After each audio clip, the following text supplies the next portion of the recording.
That jar of coffee sitting in your pantry right now, there's a very good chance it's not actually coffee. Not real coffee, anyway. Every morning, millions of Australians brew what they believe is pure, quality coffee, but laboratory testing and industry investigations have revealed something absolutely shocking. Some of Australia's best-selling coffee brands contain the cheapest beans available, deceptive roasting techniques, and packaging designed to hide how stale the coffee really is. In a country that prides itself on coffee culture, where we mock American drip coffee and happily pay $5 for a flat white, we're somehow tolerating supermarket brands that are selling us months-old coffee, industrial blends, and products so heavily processed they barely resemble real coffee anymore. The fake quality scandal has been buried by big brands for years, but independent testing and industry insiders have finally exposed which brands are lying through their marketing. Today, we're exposing 7 coffee brands sold in every Woolworths, Coles, and IGA across Australia, and then I'll tell you exactly what you should be buying instead. Let's expose the truth. Number 7. Illy Coffee. Illy is the sophisticated European choice, isn't it? The sleek red cans, the pressurized packaging, the premium cafe positioning. Walk into any upmarket cafe or David Jones food hall, and you'll see Illy prominently displayed, marketed as the connoisseur's choice for people who take their coffee seriously. But here's what Illy doesn't tell you. Despite the premium image and luxury branding, Illy is mass-produced industrial coffee. They process over 60,000 tons annually. That's not boutique roasting. That's factory production with a designer label slapped on it. The pressurized can is Illy's signature feature.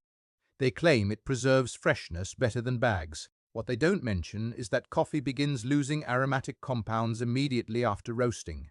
Sealed in a pressurized can, those volatile aromatics have nowhere to go. They oxidize inside the can, trapped with the coffee. By the time you open that beautiful red tin, the coffee has been sitting in its own degradation for weeks, possibly months. Craft roasters use one-way valve bags that allow CO2 to escape while preventing oxygen from entering. That actually preserves freshness. Illy's pressurized cans are marketing theater, not better preservation. The coffee itself is a single blend. Illy doesn't offer variety because they're optimizing for consistency across global markets. 9 Arabica varieties from 4 continents, all roasted to one profile. That sounds sophisticated until you realize it means every cup of Illy tastes identical whether you're in Sydney, Singapore, or Stockholm.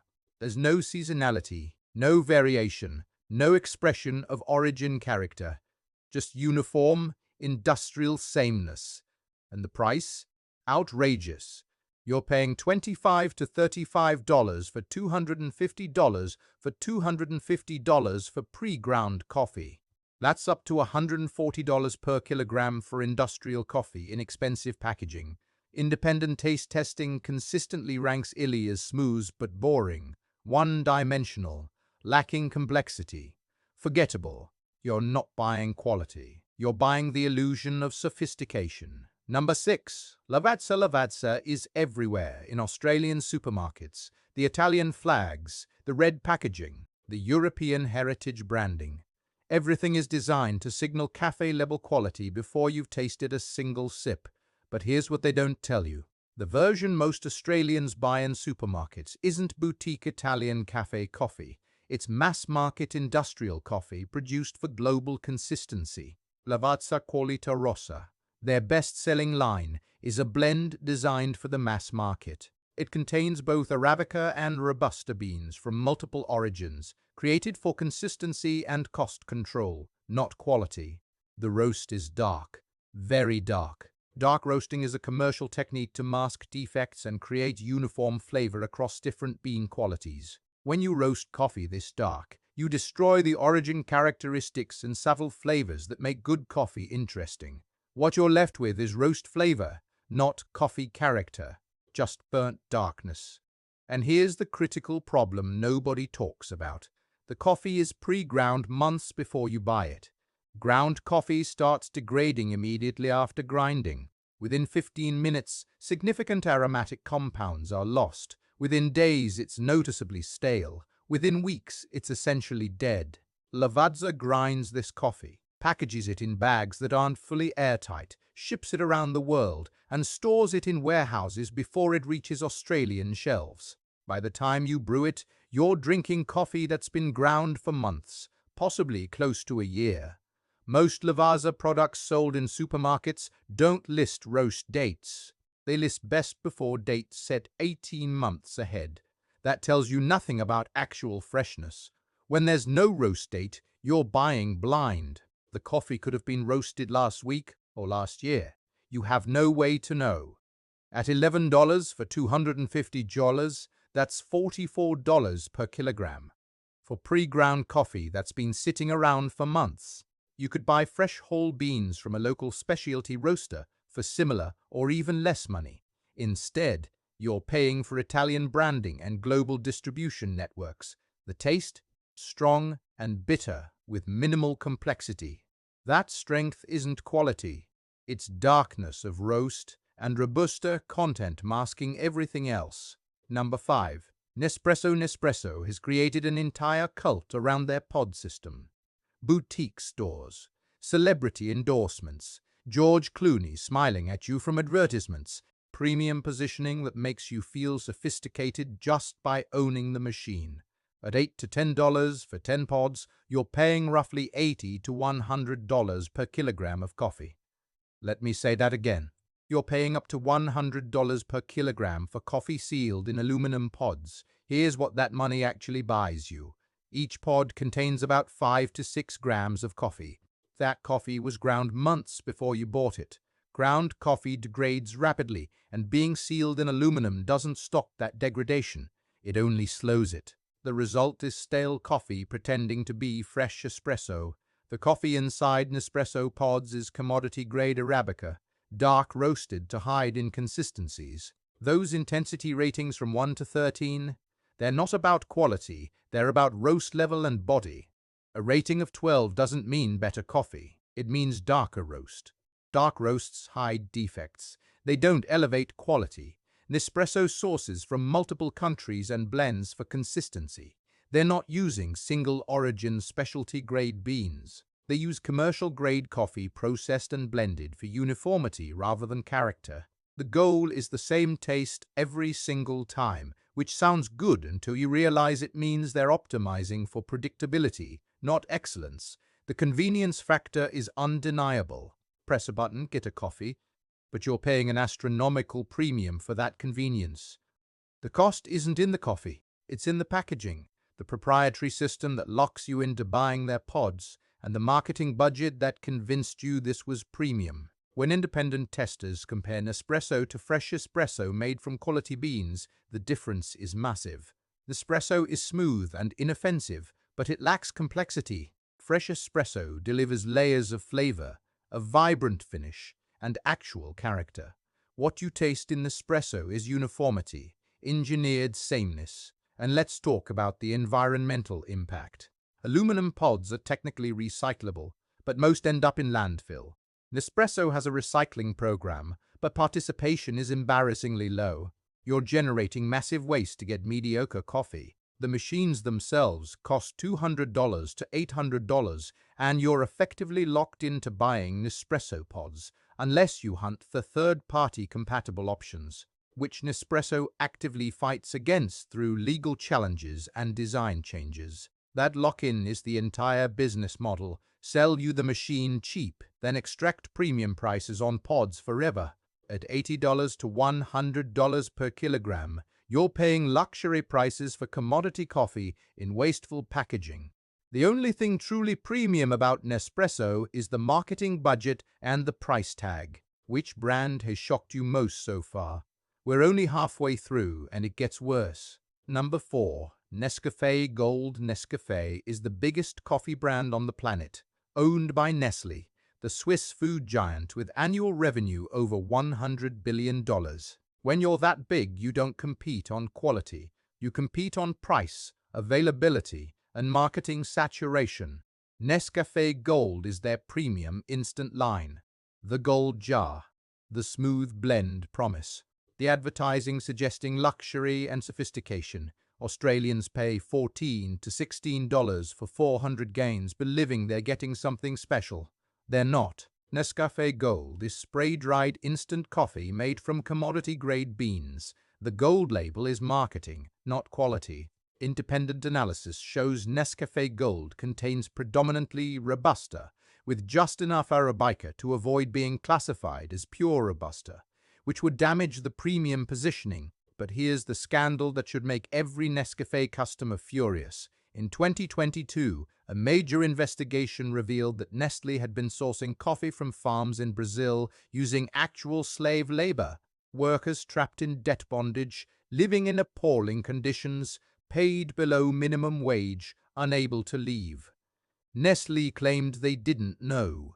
They blamed supply chain complexity. But when you're the largest coffee company on earth, ignorance isn't an excuse. It's a business model. Buy as cheap as possible. Ask as few questions as possible. Maximize profit margins at any human cost. After the investigation made headlines, Nestlé announced enhanced supply chain monitoring. But independent audits suggest little has actually changed. The same farms are still in the supply chain. The same exploitative practices continue. Nestlé just got better at hiding them and managing PR crises. Beyond the ethics, the coffee itself is terrible. The taste is smooth and inoffensive, which is exactly the problem. Coffee should have character. It should have acidity, sweetness, and bitterness in balance. Gold Blend tastes like brown water with a hint of coffee flavor. That smoothness comes from over-processed coffee. They've removed everything interesting to create a bland product that won't offend anyone. The jar is clear glass, which is catastrophic for coffee preservation. Light degrades coffee rapidly, breaking down oils and aromatic compounds. By the time you buy it, the coffee has been sitting under supermarket lights for who knows how long, degrading every single day.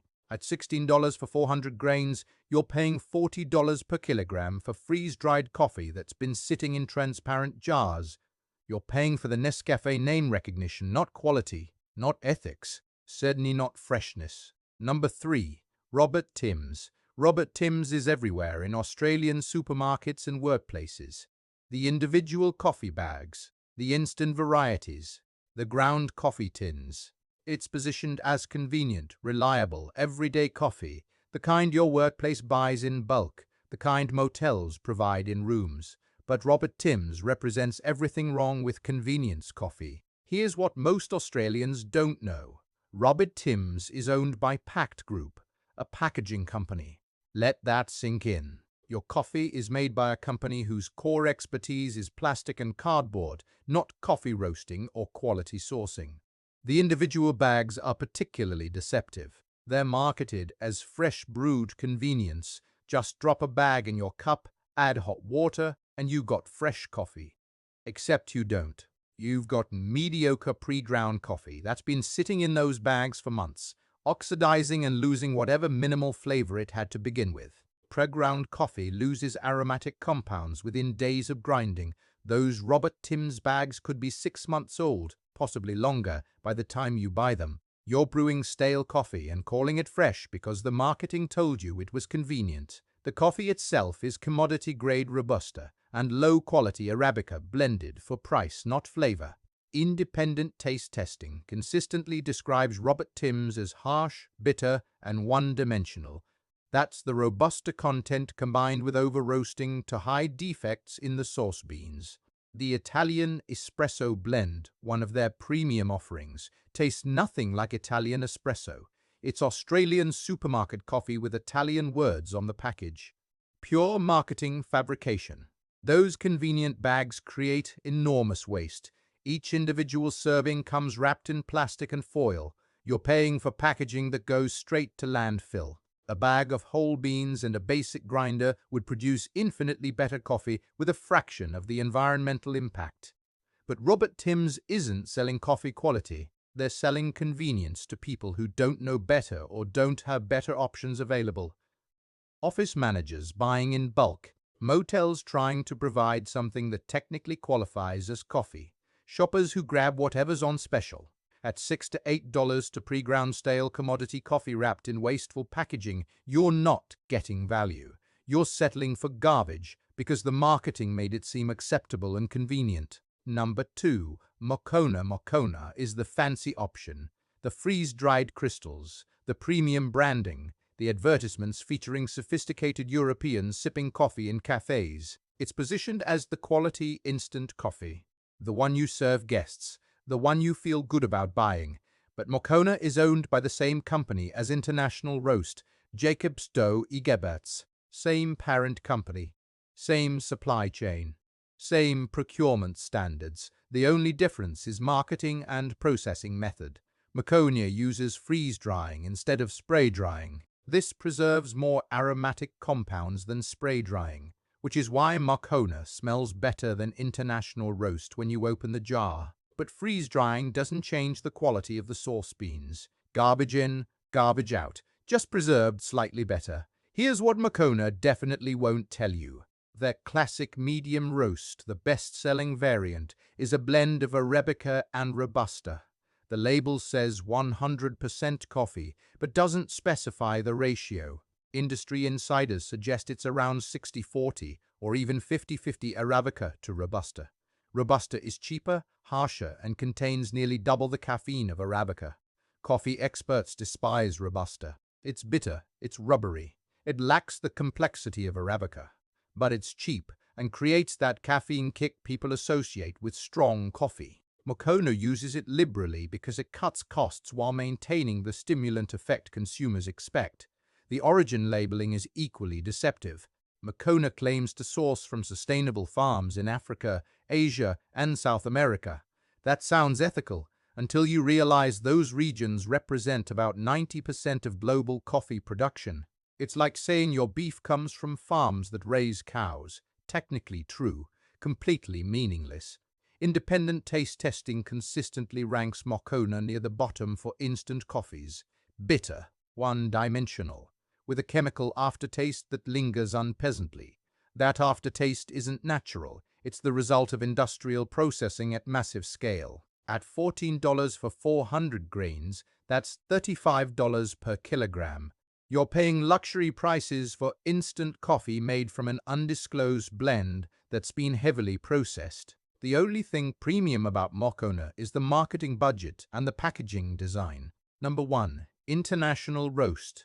If there's one coffee brand that defines Australian supermarket mediocrity, it's International Roast. The red and gold tins have been in Australian pantries since the 1960s. It's cheap, it's everywhere, and for many Australians, it's what coffee means. But International Roast isn't coffee. Not in any meaningful sense. It's a coffee-flavored product.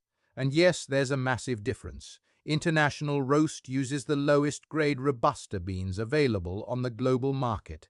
We're talking damaged beans, broken beans, beans that failed quality control for every other product line. These beans are roasted so dark they're essentially carbonized. Why? Because over-roasting masks defects. Burnt coffee all tastes the same. You can't detect mold. You can't taste rancidity. You can't identify the cheapness of the source material. It's all hidden under a layer of char. But here's where it gets truly deceptive. International Roast uses a process called steam treatment. The beans are exposed to high-pressure steam before roasting. This process was originally developed to remove caffeine, but it also strips volatile aromatic compounds. It makes cheap coffee taste less terrible by removing the flavors that would reveal how cheap it actually is. The result is a product that tastes like burnt rubber with a vague coffee undertone. No complexity, no origin character, no nuance, just bitter, harsh, one-dimensional darkness.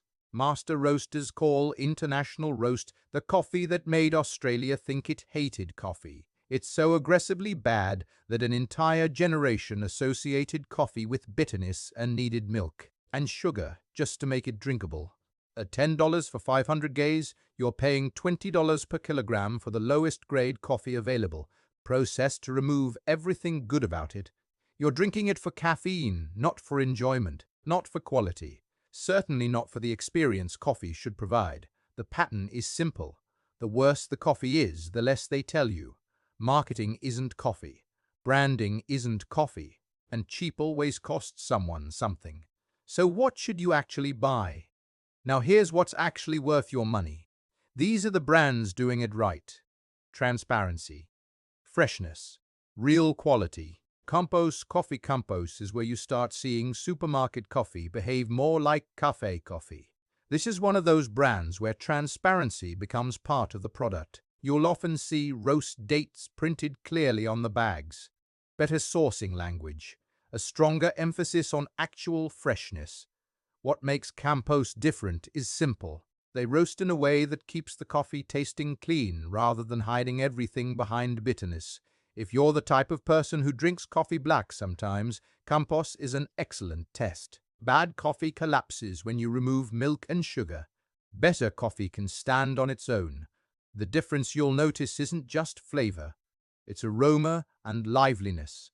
Campos tends to have balance. Bitterness doesn't dominate. The coffee feels smoother, more controlled, and that harsh, instant-like aftertaste common in supermarket blends simply disappears. At $40 to $50 per kilogram for whole beans with visible roast dates, you're getting genuine quality. Available at selected Woolworths and independent retailers. This is what happens when roasting is used to express the bean instead of masking age or inconsistency. 7 Seeds. 7 Seeds is for Australians who want proof that coffee can be both honest and enjoyable. This kind of roasting prioritizes traceability and restraint, allowing the natural character of the bean to come through instead of burying everything under darkness. When coffee is genuinely fresh, the difference is immediate.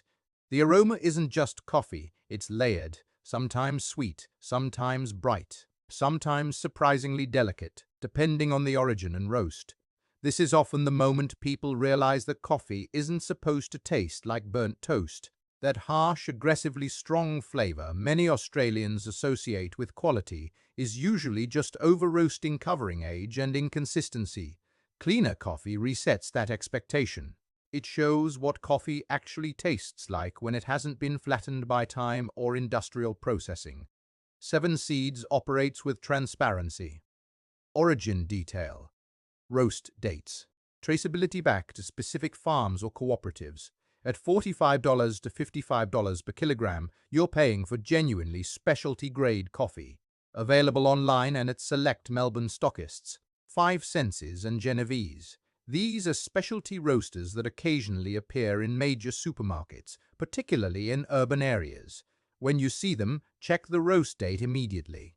If it's within 4 weeks, you found something rare. Genuine specialty coffee at supermarket convenience. 5 Senses and Genovese both emphasize single-origin coffees with full traceability. Region, farm, processing method, varietal, everything you need to judge quality. At $40 to $50 per kilogram, you're paying similar prices to mediocre supermarket options, but getting actual specialty coffee with transparency and freshness. The key with these brands is always checking that roast date. Whole beans stay fresh longer than ground, but they still degrade. If the bag has been sitting for more than 4 weeks, skip it and wait for fresh stock. Aldi Lazio whole beans. Here's the surprise recommendation. Aldi's Lazio whole bean coffee. This isn't about pretending budget supermarket coffee is suddenly boutique. It's about understanding format and turnover. Whole beans age more slowly than pre-ground or instant because the flavor compounds stay protected until brewing.